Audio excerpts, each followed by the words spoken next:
इस तरह केवट ने कराया था प्रभु श्री राम को गंगा पार।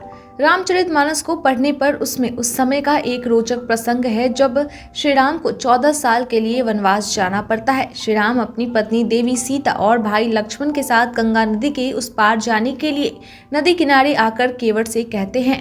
देखा जाए तो रामायण के हर पात्र में कुछ न कुछ खास बातें हैं, लेकिन उनमें से कुछ पात्र ऐसे हैं जो अनोखे कहे जा सकते हैं। उन्हीं में से एक थे केवट, जिनकी प्रभु श्री राम के प्रति अन्याय प्रीति थी। उनकी भक्ति अत्यंत पवित्र और भावनाएं बड़ी शुद्ध थी। वे मन, वचन और कर्म से शुद्ध रूप से सात्विक चिंतन वाले थे। केवट ऐसे साधु थे जिसने तीनों लोगों के पालनहार की नैया उस पार लगाई थी।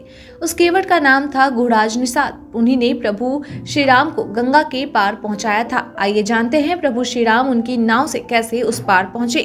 कथा मिलती है कि जब दशरथ जी के कहने पर श्री राम वनवास के लिए निकले तो वो सबसे पहले तमसा नदी के तट पर पहुंचे। यह नदी अयोध्या के लगभग 20 किलोमीटर की दूरी पर है। इसके बाद वे गोमती नदी पार करके श्रृंगवेरपुर पहुंचे थे, जो निषाद राज गुह का राज्य था। बताया जाता है कि यहीं पर गंगा तट पर उन्होंने केवट से गंगा पार कराने को कहा था। पहले तो जब केवट ने प्रभु को देखा तो उन्हें ऊपर से नीचे तक देखकर उसे आभास हो गया कि ये तो अपने प्रभु श्री राम है।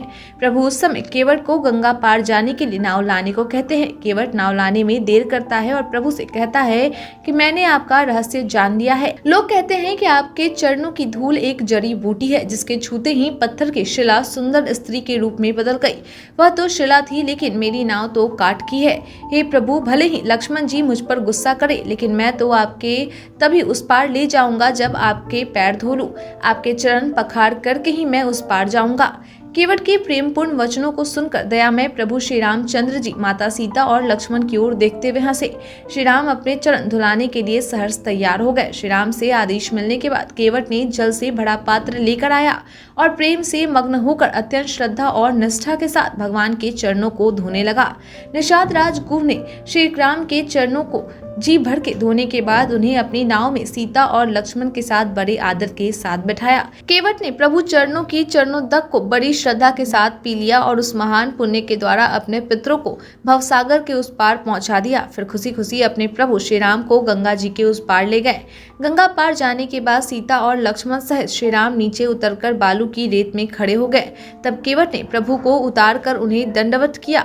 उसे प्रणाम करने के बाद प्रभु यह सोचने लगे कि इसको मैंने कुछ दिया नहीं। अपने पति के मन की बात समझने वाली सीता ने खुशी खुशी अपनी रत्न जड़ित अंगूठी अपनी अंगुली से उतार कर राम के हाथों में दे दी। कृपालु प्रभु श्री राम ने केवट से नाव की उतराई के रूप में वह अंगूठी देने की बात की। केवट ने व्याकुल होकर उनके चरण पकड़ लिए। प्रभु ने उस निर्मल भक्ति को वरदान दिया और आश्वासन दिया कि जब मैं वापस अयोध्या आऊंगा तो तुमसे मिलने अवश्य आऊंगा। 14 वर्ष बाद श्री राम अयोध्या लौटने के क्रम में वह कुछ समय के लिए केवट जी के यहाँ रुके। आज के लिए इतना ही। धन्यवाद।